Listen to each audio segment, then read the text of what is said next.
এবার আপনার কাছে এখন আমি বাকিটা শুনতে বলি, চাই। এটা ধরেন উনি একটা কথা বললো না যে আইনও হাতে, আমি না সে। এখন আওয়ামী লীগ মাঠে নামতেছে, মাঠে নামতেছে কিভাবে বা কোন প্রেক্ষাপটে সুযোগ দিতে, সেই আলাপটায় পরে আসি। নামলে যেটা হবে, মানে আপনি যদি ব্যাপকভাবে নামতে পারেন তাইলে যেটা হবে, এখন ধরেন জুলাই কৃতিত্ব যারা দাবি করে, আমি এর আগেও বলছি যে শেখ হাসিনা যদি এই মুহূর্তে প্রধানমন্ত্রী হয়, বসাই দিলাম যে উনি প্রধানমন্ত্রী, আপনিই বলেন যে তার কাছে সবচেয়ে বেশি অপরাধী কাদেরকে বলবে? এনসিপিকে, কোনো সন্দেহ নাই। মানে জুলাই চেতনা যারা করে তারা তার ডাইরেক্ট এনিমি, এই ব্যাপারে কোনো মাপ নাই, কোনো ছাড় নাই। তাহলে যিনি ভিকটিম 24-এর আন্দোলনে, তার কাছে কিন্তু এই এনসিপির কোনো মাপ নাই। অর্থাৎ এনসিপি একমাত্র, এখন যেহেতু দল হয়েছে তাই বলতেছি, সে রক্ষা পাবে না আইনও হাতে, এটাকে মাপ পাবে না। এটার ব্যাপারে ফার্ম ডিটারমিনেশন যে তোমরা করছই। আর অন্য যদি কারো থেকে থাকে কেউ যারা জুলাই চেতনার কৃতিত্ব ওদেরকে দিতে চায় না, বলে এটা তো অনেক পুরনো আন্দোলন, ওরা এসে ম্যাচিউর করছে, ওরা রক্ষা পেতে পারে আইনও হাতে। তাই হাতে কইব মানে তারা এনসিপিকে দেখাই দিবে, অর্থাৎ এনসিপির কোনো রক্ষা নাই। মানে ওইখানে আর হাতে নাই, ওটা এনসিপি। এনসিপি বলবে আইনও হাতে, বলার সুযোগই নেই তার, কারণ সে তো আইনও মানে তারা জানেই তারা কারা করছে, আর শেখ হাসিনা নিজেও জানে। সেই কারণে ওরা আইনও হাতে কয়ে পার পাইব না। সে ইংরেজিতে বলবে হয়তো তখন, যেটা অর্থ আমি জানি। এখন আসেন যেটা বলতেছিলাম, তাহলে রেজাল্টটা কি দাঁড়াইলো? এখন মনে করেন যারা অন্য দল এনসিপি বাদ দিয়া যারা ক্ষমতায় আছেন বা যারা আছেন, তারা যদি এটা ভাবেন যে আওয়ামী লীগ মাঠে এসে, আমি বলতেছি আসার প্রেক্ষাপট পরে বলছি, কেমনে আসতে পারতেছে নিষিদ্ধ থাকা সত্ত্বেও সেটা পরে, কিন্তু তারা যদি কেউ ভাবেন যে আজকে আওয়ামী লীগ যদি মাঠে আনে, নেইমাও যায়, অসুবিধা কি? পিটাইব তো এনসিপি রে, পিটাইব তো জামাত রে। জামাতরে আর এনসিপি রে পিটাই যদি হজম করতে পারে, তাহলে তৃতীয় প্রশ্ন যে আসবে না, সংবিধানের বাইরে তোমরা নির্বাচনের ক্ষমতায় কেমনে? এই প্রশ্ন আসবে না, কারণ গ্যারান্টি নাই তো। কারণ বারবার বলতেছি, আমি বহুবার বলছি যে সংবিধান মোতাবেক নির্বাচন হয় নাই, এবং সংবিধানে যে ডেট আছে সেই তারিখ মোতাবেক নির্বাচন হয় নাই। কেউ কেউ প্রশ্ন করবেন সংবিধানের তারিখ কোথায়? আমি আপনাকে দেখাই দিচ্ছি তারিখটা কোথায়। তারিখটা হইল সংসদ ভেঙে যাওয়ার পর পরবর্তী 90 দিনের মধ্যে নির্বাচন হবে। তাহলে যেদিন ভেঙে গেছে সেদিন থেকে 90 দিন গুনবেন, ওইটাই ডেট। এটা আমার বানানো না, ওইটাই ডেট। তা সেই ডেটে নির্বাচন হয় নাই। তো আওয়ামী লীগ যদি মাঠে আসতে পারে, পয়লা আপনি খুশি হবেন যে এনসিপি রিপিটেইতেছে, দ্বিতীয়বার না, আমি খুশি হব না। না, আমরা রূপকর্তা, জি, আপনি খুশি হবেন বা উনি খুশি হবে, আচ্ছা এনসিপি রিপিটেইতেছে, এরপরে জামাত রিপিটেইতেছে, তারপরে তো সে ক্ষমতার দিকে, ওই দুটো যদি হজম করতে পারে তাহলে ক্ষমতার দিকে চোখ দিবে না সে? Not unlikely. এইবার আসেন, আসে কেমনে সে? রাজনীতি তো নিষিদ্ধ। যে রাজনীতিটা নিষিদ্ধ, যাদের কার্যক্রম নিষিদ্ধ, সে মাঠে আসে কেমনে? এটাতে অনেকগুলা বার্তা। যদি তারা প্ল্যান করে নামে যে আমরা নামবই, তাহলে তারা উপযুক্ত সময় মনে করতেছে। এটা দুইটা অপশন, জেলে গেলে যাব, আর নয়তো জেলে যাব না গ্যারান্টি, কিংবা জেলে গেলে অল্প দিন থাকতে হবে। অনেকগুলো, নাহলে নামবে কেন? আপনি যদি একটা কঠিন পথ মনে করেন যে এই পথটা খুবই কঠিন, ঝুঁকি আছে, এতদিন নিলেন না, এখন নিচ্ছেন। পুলিশ কাউকে গ্রেপ্তার করে নাই, আপনি কথাটাই বলছেন। তো পুলিশের ভাষ্য থেকে আমরা পাইলাম এটা ছাত্রলীগ যুবলীগরা করছে। আমি কিন্তু কোনটার বিরুদ্ধে, কে নামছে, নামাটা অপরাধ, এই আমরা আলোচনা করতেছি। নামলে পুলিশ গ্রেপ্তার করবে না কেন? আপনি কাউকে না কাউকে তো গ্রেপ্তার করতে হবে, এক। দুই, বলতেছে এটা কোন থানার ঘটনা, এগুলা কোনো আলোচনা নয়। আমরা এটা বহু খালি দিচ্ছি। এইটার মানে হচ্ছে দায় এড়ানো। আপনি চলমান, আপনি যেমন কুমিল্লা বাসে চলে যাচ্ছেন, এক জায়গায় বাসে ডাকাতি দিয়েছে, আপনি তারপরে থানায় থেকে রাত্রে পার করে থানায় গেলেন মামলা করতে। কোন জায়গায় হয়েছে? অমুক। এটা তো আমার থানা না, এটা তো এটি খুব প্রচলিত। হ্যাঁ, অনেক ঘটনাই আমরা এই দেখি। আবার বললেন যে ওই থানায় গিয়ে বললেন যে ভাই আমার তো ওই থানাতে পাঠালেন, কোন জায়গা থেকে আপনি লাস্ট কোথায় নামছেন? আপনি অমুক জায়গায়, তাহলে ওই থানায়।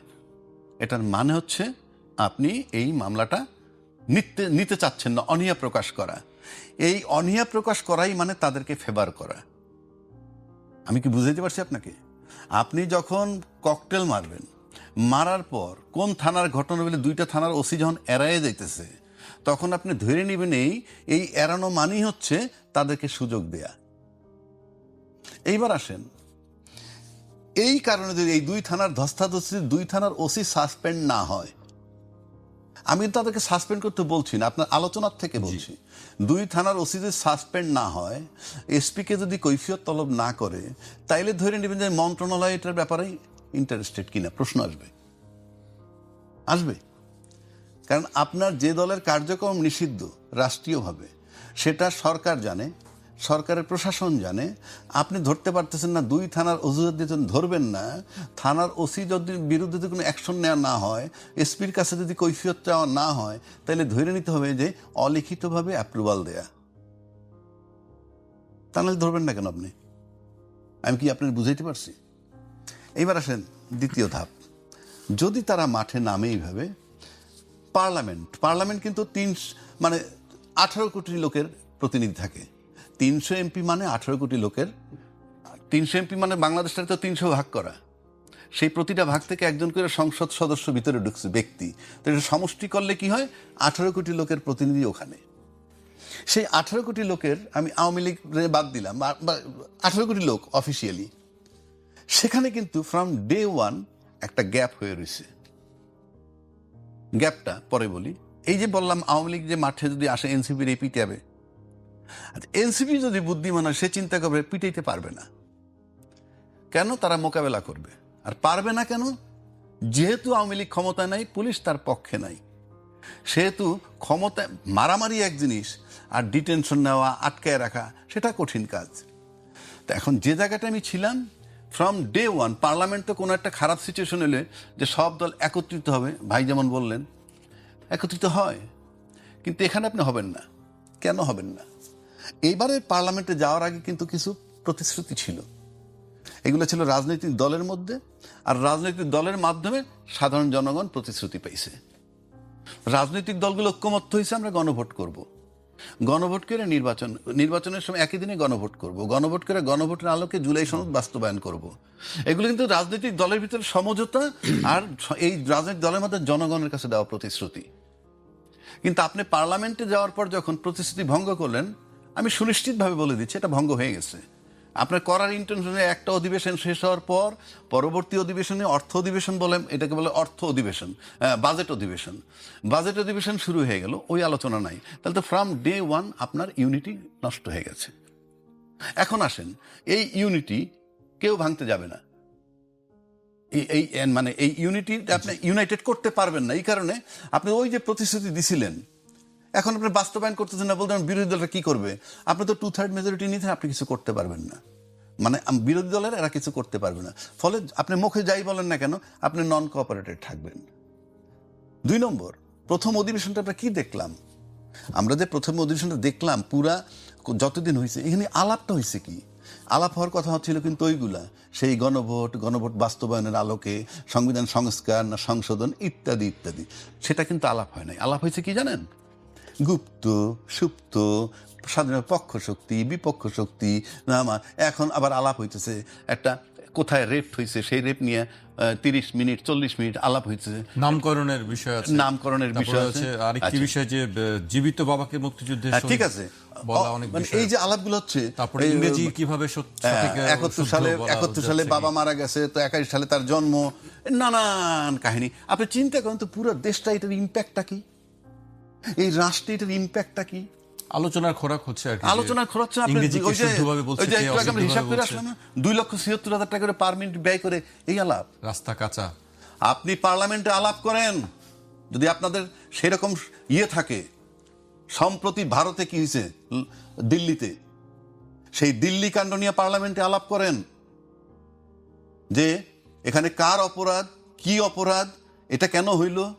পার্লামেন্ট আপনি সেই আলাপ করবেন, স্মার্ট পার্লামেন্ট।